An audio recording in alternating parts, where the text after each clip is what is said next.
Hello everybody, it is the Conservative Coin Collector. Welcome back to my channel. I sure hope you all had a wonderful Mother's Day. I know I did, and we should all take an extra few minutes out of our day to honor our mothers, not just once a year, but every single day. That got me thinking, mothers, women. Without women, none of us would exist. And the United States Mint has had a program the last couple of years that honor some women. Whether or not they are mothers, that is not why they're on the quarters, but it's what they do to contribute to society is what got them on the quarters program to begin with. What did these women do to get themselves a spot on the quarter? That's what I'm going to answer today. In 2025 being the last year of the program, I thought it'd be a good idea to show all these women in one giant video. I've done videos and shorts in the past talking about these women, but today it's just going to be one giant video covering them all, so I don't have to do it again. I'm going to start off with 2022, and then I'll make my way to the current year. That being said, I'm the Conservative Coin Collector. Like, comment, subscribe, and share. And onto the video. Starting with Woman 1. The first woman on the list is Maya Angelou. She was an American memoirist, poet, and civil rights activist. She published 7 autobiographies, 3 book essays, several books of poetry, and is credited with a list of plays and movies and television shows spanning over 50 years. She received dozens of awards and more than 50 honorary degrees. Angelou's series of 7 autobiographies focus on her childhood and early adult experience. The first, I Know Why the Caged Bird Sings, tells her life up to the age of 17 and brought her to international acclaim. She became a poet and a writer after a string of odd jobs during her young adulthood. Angelou was also an actress, writer, director, and producer of plays and movies and public television programs. In 1982, she was named the first Reynolds Professor of American Studies at the Wake Forest University in Winston-Salem, North Carolina. Angelou was active in civil rights, and she worked with Martin Luther King and Malcolm X. Beginning in the 1990s, she made approximately 80 appearances a year on the lecture circuit. She continued doing this well into her 80s. In 1993, Angelou recited her poem On the Pulse of Morning at the first inauguration of Bill Clinton, making her the first poet to make an inaugural recitation since Robert Frost at the inauguration of JFK in 1961. Dr. Sally Ride. She was an American astronaut and physicist born in Los Angeles. She joined NASA in 1978 and in 1983 became the first American woman and the 3rd woman to fly in space. In 1982, she was the youngest American astronaut to have flown in space, having done so at the age of 32. In 1978, she earned a Doctor of Philosophy for Physics, and her research was the interaction of X-rays with the interstellar medium. She was selected as a mission specialist astronaut with the NASA Astronaut Group 8, the first class of NASA astronauts to include women.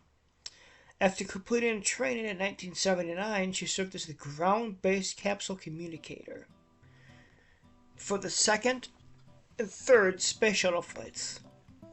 She helped develop the space shuttle's robotic arm, and in June of 1983 she flew on the Space Shuttle Challenger on the STS-7 mission.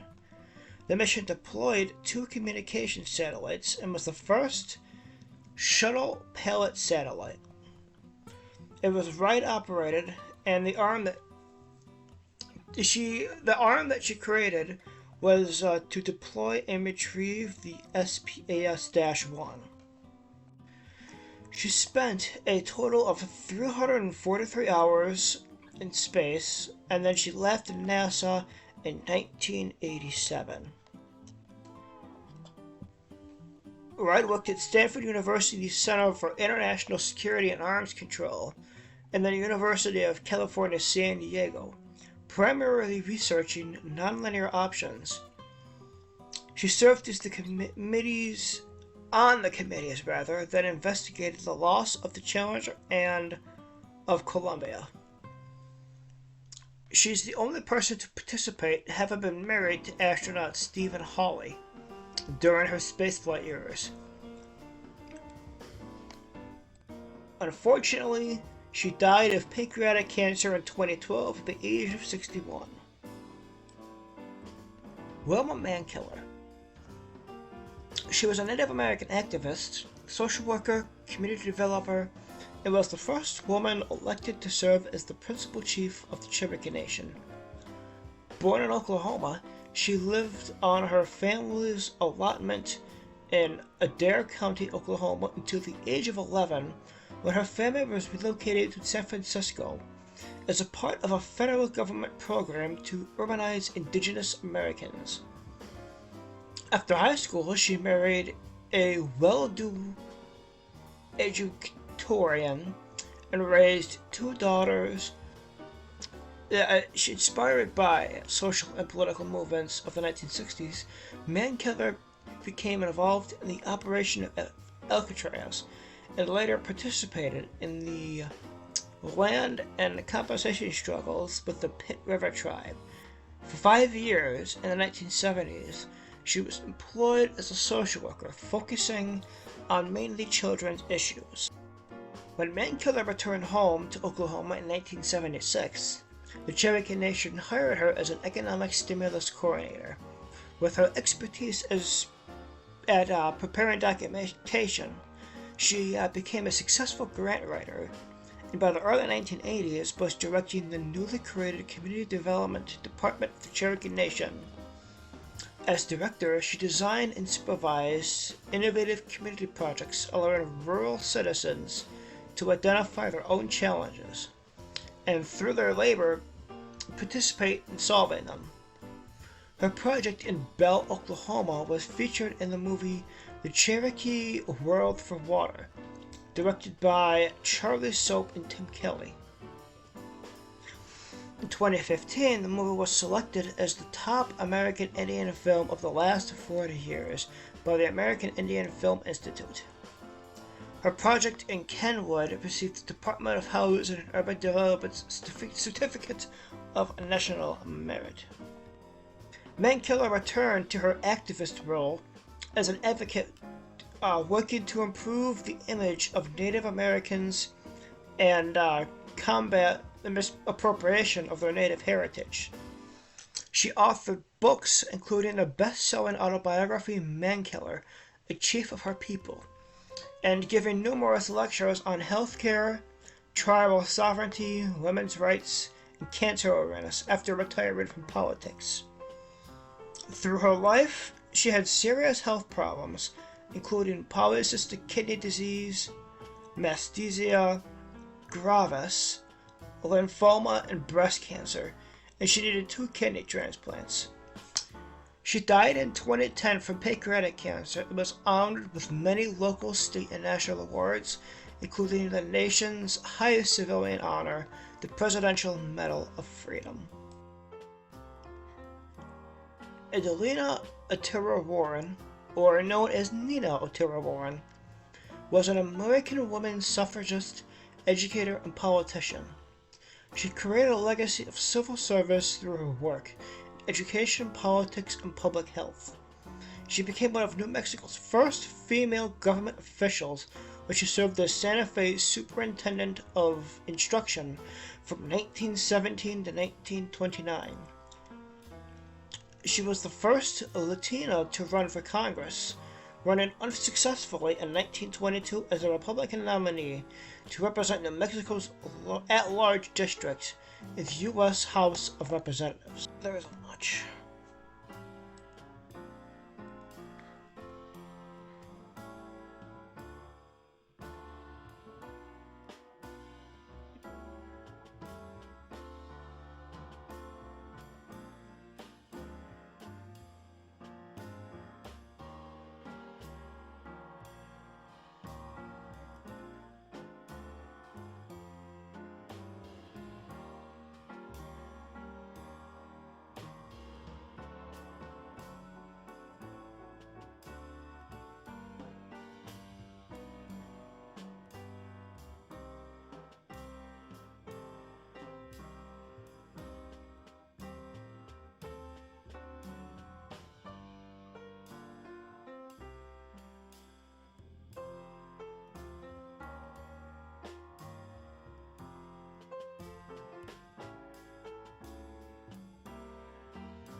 Anna May Wong.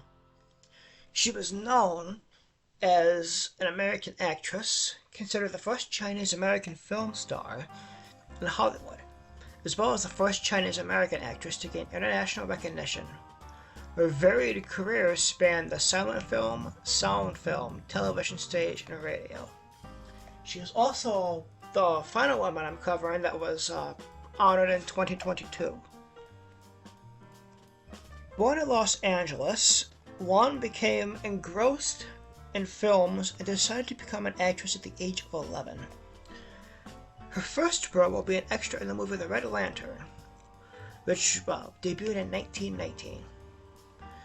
During the silent film era, she acted in The Toll of the Sea, 1922, and it was one of the first films made in color. She also acted in Douglas Fairbanks' The Thief of Baghdad in 1924. Wong became a fashion icon and achieved international stardom in 1924. She had been one of the first people to embrace that flapper look. In 1934, the Mayfair Mannequin Society of New York voted her the world's best dressed woman. And in the 1920s and 30s, Wong was acclaimed as one of the top fashion icons. Frustrated by the stereotypical supporting roles that she reluctantly played in Hollywood, Wong left for Europe in 1928, where she starred in several notable plays. In 1935, she was dealt her most severe disappointment of her career when MGM, or Metro-Goldwyn-Mayer, refused to consider her for the leading role of the Chinese character Olan in the film version's Pearlus Bucks the Good Earth. MGM instead casted Louise Rayner to play the role in Yellowface. In 1936, Wong spent the next year visiting China, visiting her family's ancestral village, studying Chinese culture, and documenting the experience on film at a time when prominent female directors in Hollywood were few and far between. In the late 1930s, she started starring in several B-movies for Paramount Pictures, portraying Chinese and Chinese Americans in a positive light. Wong passed away in 1961 at the age of 56. Moving on to the quarters of 2023, we're going to start with Bessie Coleman. She was an American civil aviator and the first African American woman and first Native American to hold a pilot license. She's the earliest known black person to earn an international pilot's license. Born to a family of sharecroppers in Texas, Coleman worked in the cotton fields at a young age, while also studying in a small segregated school. She attended one term at Langston University. She developed an early interest in flying, but at the time here in the U.S., there were no opportunities for flight training for African Americans, Native Americans, nor women. So she saved up to go to France for flight school. Then she became a high-profile pilot in notorious and dangerous air shows. She was popularly known as Queen Bess and Brave Bessie and hoped to start a school for African American flyers. However, that dream was never lived out because she died in a plane crash at the age of 34 in 1926. Her pioneering role was an inspiration to early pilots and to the African American and Native American communities. Edith Kanakaole. She was a Hawaiian dancer, chanter, and teacher. She was born in Hawaii in 1913 and taught hula from a young age. And she dropped out of her formal schooling before completing middle school. She began to compose traditional Hawaiian music in 1946, choreographing hula to accompany many of her chants, and she founded Halau Keuki in 1953.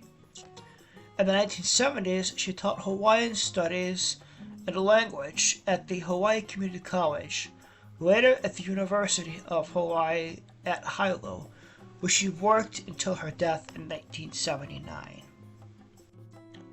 Kanakaole is the first Native Hawaiian woman to be featured on a U.S. quarter, where she became one of the 5 women to be depicted on the American Women Quarter in 2023.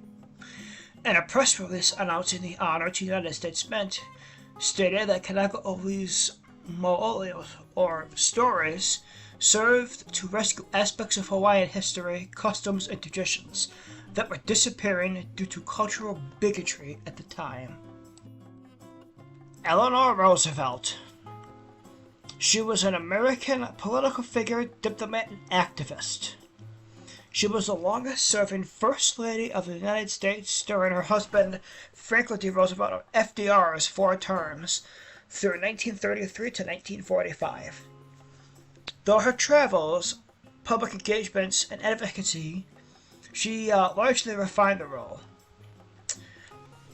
She was widowed in 1945 and then served as a United States delegate to the United Nations General Assembly from 1945 to 1952, and then took a leading role designing the text gaining international support for the Universal Declaration of Human Rights.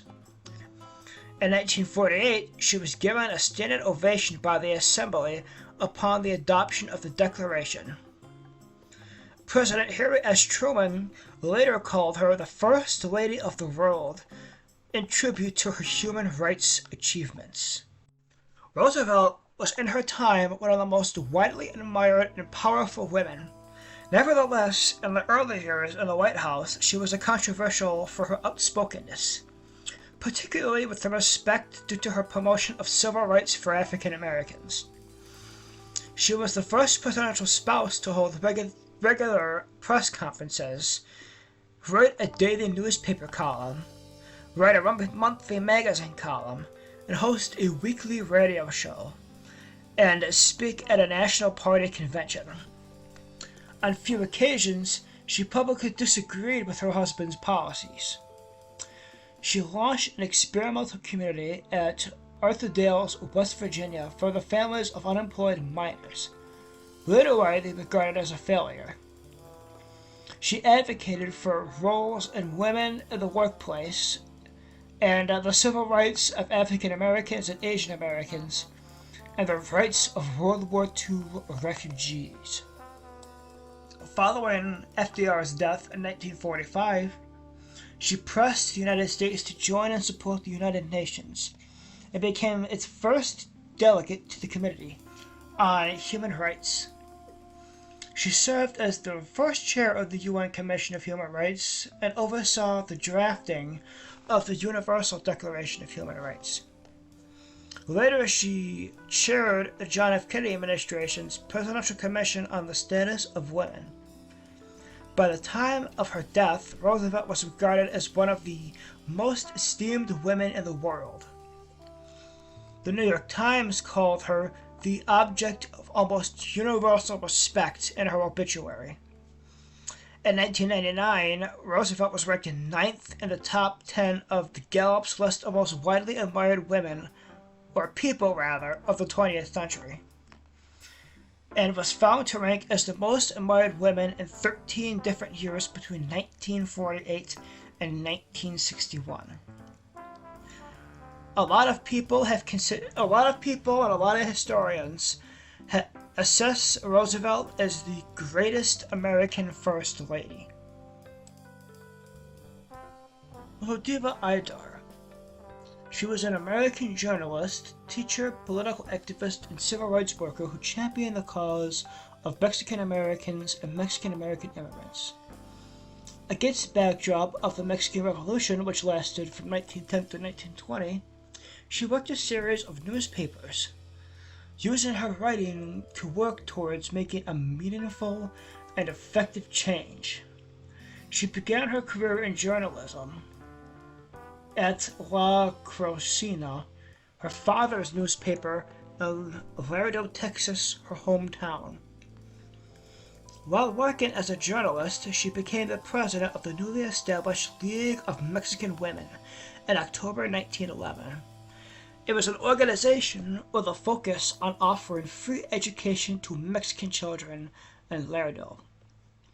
She also was active in the Primer Congreso Mexicanista, an organization that brought Mexican Americans together to discuss issues such as their lack of access to adequate education and economic resources. Maria Tallchief. She was an Osage and American ballerina.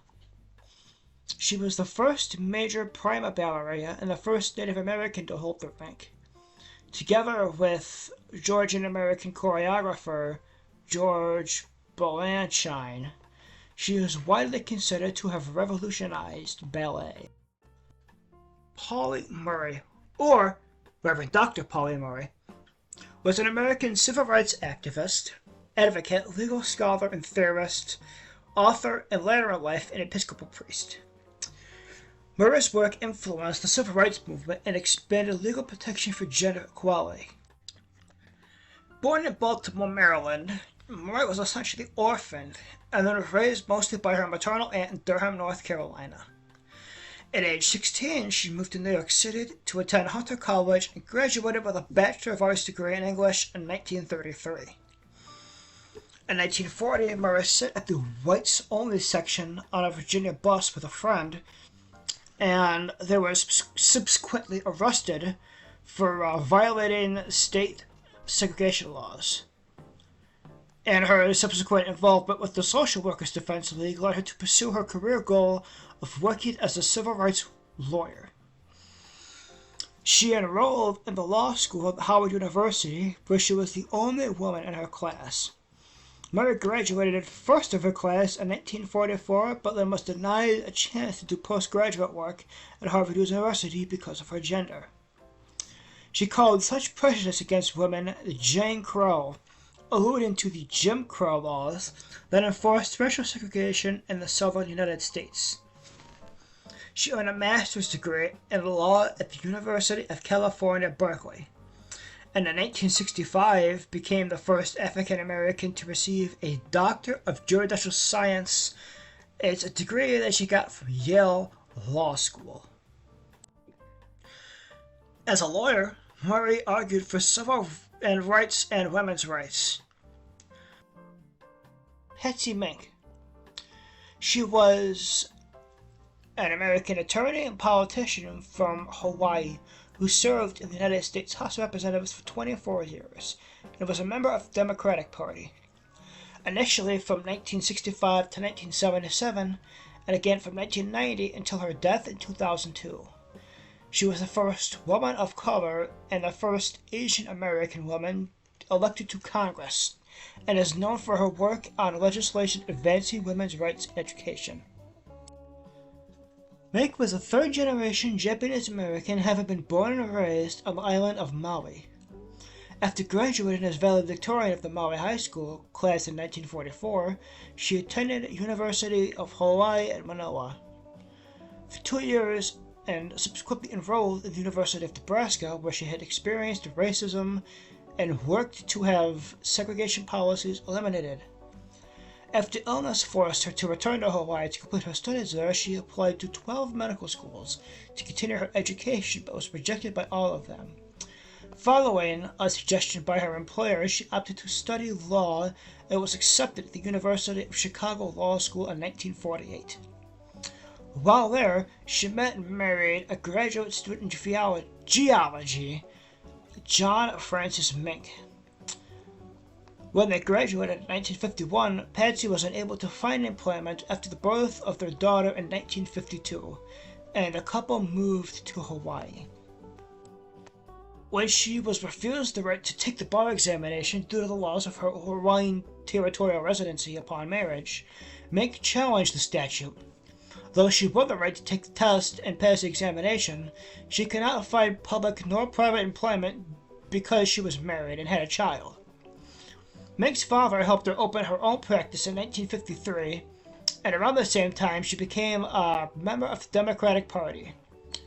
Hoping to work legislatively to change discriminatory customs to the law, she worked as an attorney for the Hawaiian Territorial Legislature.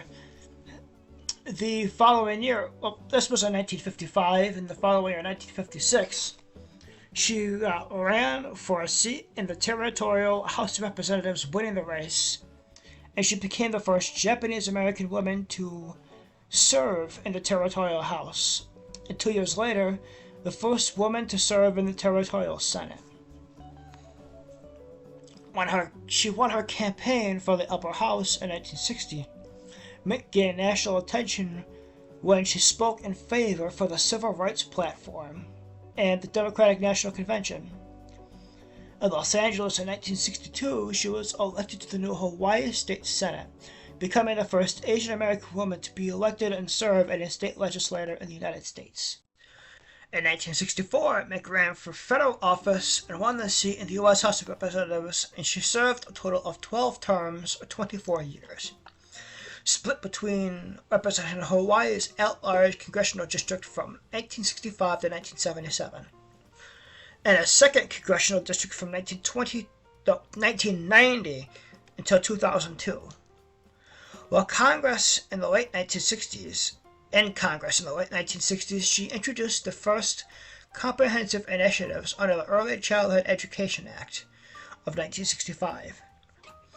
In 1970, she became the first person to oppose a Supreme Court nominee on the basis of discrimination against women. Mink initiated a lawsuit and led significant charges to the presidential authority under Freedom of Information Act in 1971. In 1972, she co-authored the Title IX Amendment of the Higher Education Act, later renamed it the Patsy T. Mink Equal Opportunity in Education Act of 2002. Mink was the first Asian American woman to seek the presidential nomination of the Democratic Party. She ran in the 1972 election, entering the Oregon primary as an anti-war candidate. She was the Federal Assistant Secretary of the State Oceans and International Environmental and Scientific Affairs, or OES, from 1977 to 1979. From 1980 to 82, Mink served as the President of Americans for Council. She was chaired there until 1985. In 1990, she was again elected to the U.S. House, serving until she passed away on September 28, 2002, at the age of 74. Mary Edwards Walker or more commonly referred to as Dr. Mary Walker, was an American abolitionist, prohibitionist, prisoner of war, in the American Civil War, and surgeon. She's the only woman to receive the Medal of Honor. In 1855, she earned her medical degree at the Syracuse Medical College in New York. Married and started a medical practice. She attempted to join the Union Army at the outbreak of the Civil War, but was turned away. She was served as a surgeon at a temporary hospital in Washington, D.C. before being hired by Union forces and assigned to the Army of Cumberland, and later the 52nd Ohio Infantry, becoming the first female surgeon in the U.S. Army. She was captured by Confederate forces after crossing enemy lines to treat wounded civilians and arrested as a spy. She was sent as a prisoner of war to Richmond, Virginia, until released in a prisoner exchange. After the war, she was approved for the Medal of Honor for her efforts to treat the wounded in battle, and while across enemy lines during the Civil War. Notably, the award was not expressly given for her gallantry in action at the time, but in fact it was the only military decoration during the Civil War.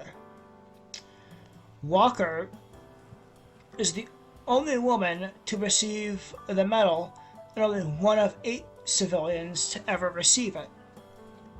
Her name was deleted from the Army Medal of Honor in 1917, along with over 900 recipients. However, it was restored in 1977. After the war, she was a writer and a lecturer supporting the women's suffrage movement until her death on February 21, 1919, at the age of 86. Celia Cruz was a Cuban singer and one of the most popular Latin artists of the 20th century. Cruz rose to fame in Cuba during the 1950s as a singer of the guarachas, earning the nickname La Cucaracha de Cuba. In the following decades, she became known internationally as the Queen of Salsa due to her contributions to Latin music. She had sold over 10 million records, making her one of the best-selling Latin music artists. Her artist career began at her home country of Cuba, earning recognition as a vocalist of the popular music group Sonora Matancera, a music group that lasted for 15 years. In 1960, after the Cuban Revolution caused the nationalization of the music industry, Cruz left her native country, becoming one of the symbols and spokespersons of the Cuban community in exile. Cruz continued her career first in Mexico, then in the United States, the country that she took as her definitive residence. In the 1960s, she collaborated with Tito Puente, recording her signature tune, Bimba Colora. In the 1970s, she signed for Fania Records and became strongly associated with the salsa genre, releasing hits such as Cumbira. She often appeared live with Fania All-Stars and collaborated with Johnny Picchio and Willie Colon. During the last years of her career, Cruz continued to release successful songs. Her musical legacy is made up of 37 studio albums as well as numerous live albums and collaborations through her career. She was awarded numerous prizes and distinctions, including 2 Grammys and 3 Latin Grammy Awards. In addition to her prolific career, Cruz also made several appearances in actresses, movies, and telenovela. Her catchphrase, "Sugar," became one of the most recognizable symbols of salsa music. Zitkala. She was a writer, editor, translator, musician, educator, and political activist. She's also known by her evangelicalized and married named Gertrude Simmons Bonnet.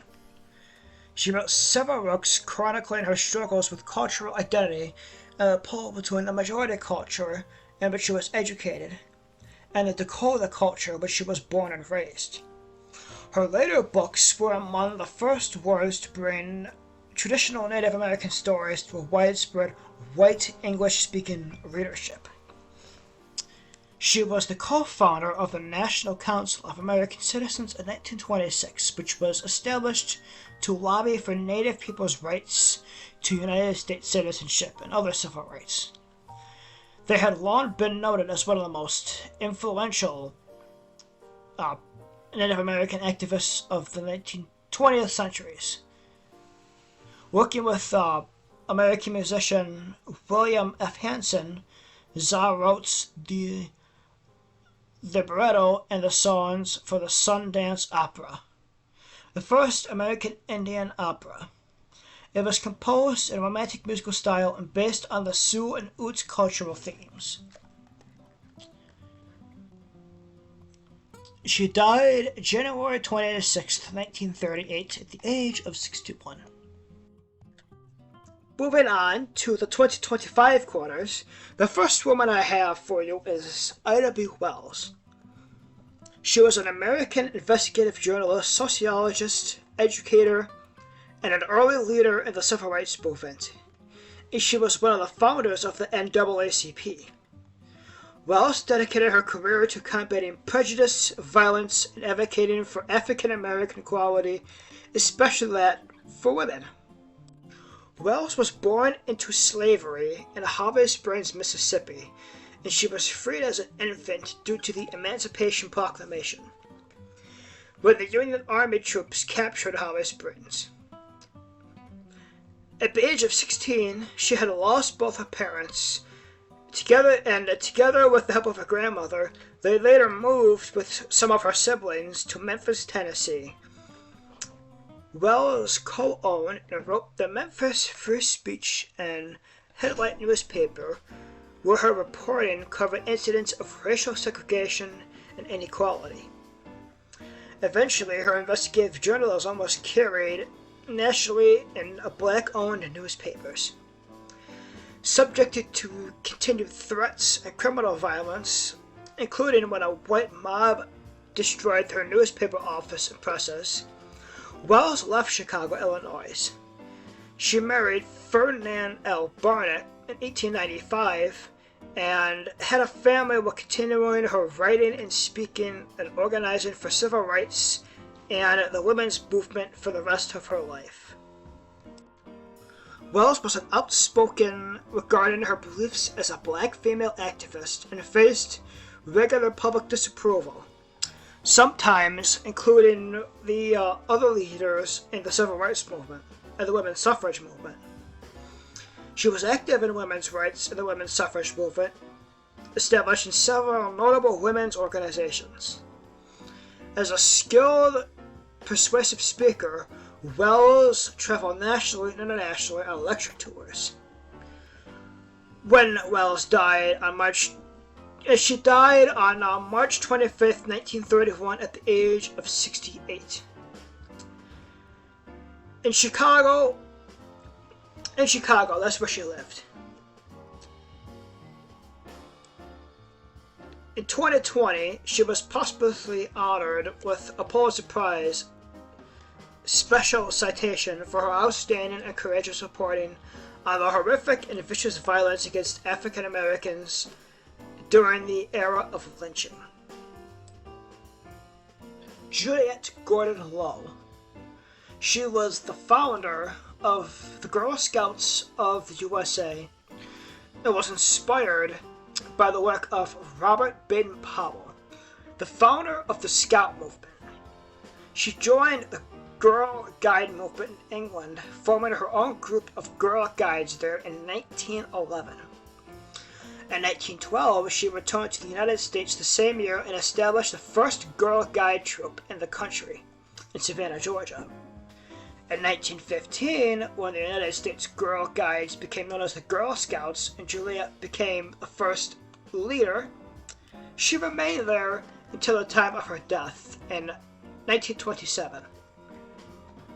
Her birthday, October 31st, is celebrated annually as the Girl Scouts Founders Day. It's also known as Halloween, but either way. Vera Rubin, or Dr. Vera Rubin, was an American astronomer who pioneered work on galaxy rotation rates. She uncovered the discrepancy between the predicted and observed angular motion of galaxies by studying galactic rotation curves. Her work on the galaxy rotation problem was cited by others as evidence of the existence of dark matter. Honored throughout her lifetime for her work, she received the Bruce Medal and the Gold Medal of the Royal Astronomical Society, and the National Medal of Science, among others. The Vera C. Rubin Observatory in Chile is named in her honor. Rubin is widely regarded as having been one of the select women in science who was overlooked for the Nobel Prize on the basis of gender discrimination. Rubin spent her life advocating for women in science and was known for her mentorship of aspiring female astronomers. Stacy Milburn. Milburn was born at the U.S. Army Hospital in Seoul on May 19, 1987, with congenital muscular dystrophy. She was mixed race, her father being American and her mother being Korean. She grew up in Fort Bragg, North Carolina, in a military family where her father was in the United States Army. As a child, she relied on her family as caregivers. Milburn began serving in disability rights and leadership roles at the age of 16 years old, including as Community Outreach Director for National Youth Leadership Network. She later was a founder of the North Carolina Youth Leadership Forum and Disabled Young People's Collective to empower youth with disabilities to engage in advocacy and leadership. She was appointed by the governor of North Carolina to the North Carolina Commission for the Blind from 2006 to 2008, and to the statewide Independent Living Council from 2004 to 2010. She was instrumental in writing and passing of the 2007 North Carolina law establishing October as Disability History and Awareness Month, requiring the disability history curriculum to be taught in all schools. In 2005, Milburn helped to establish the disability justice movement through conversations with other disabled women and activists. Might as well mention it, it's not important to the story, but she also identified as queer, but she was part of that group as well, and she also helped try to get, equal rights and for that particular movement as well. And unfortunately, she's actually the most recent death on the list. She died on May 19th, 2020 at the age of 33 years old. The very last woman I have on this list is Althea Gibson. She was an American tennis player and professional golfer, and one of the first black athletes to cross the color line of international tennis. In 1956, she became the first African American to win a Grand Slam event in the French Open. The following year, she won both Wimbledon and the U.S. Nationals, then won both again in 1958, and was voted Female Athlete of the Year by the Associated Press in both years. In all, she won 11 Grand Slam titles, 5 single titles, 5 double titles, and 1 mixed doubles title. She is one of the greatest players who ever lived, said Bob Rayland, a tennis contemporary and former coach of Venus and Serena Williams. Gibson was inducted into the International Tennis Hall of Fame in 1971 and the International Women's Hall of Fame in 1980. It's the International Women's Sports Hall of Fame, which is kind of a mouthful, but whatever. In the early 1960s, she was also the first black player to compete in the Ladies Professional Golf Association. At the time when racism and prejudice were widespread in sports and society, Gibson was often compared to Jackie Robinson on her road to success of Challenging One, said Billie Jean King. But I never saw her back down. To anyone, she was an inspiration of what she was able to do at the time, when it was enormously difficult to play tennis at all if you were black, said former New York City Mayor David Dinkins. I am honored to have followed in such great footsteps, wrote Venus Williams. Her accomplishments set the stage for my success through players like myself and Serena, and many to come. Her legacy will live on. She passed away September 28, 2003, at the age of 76.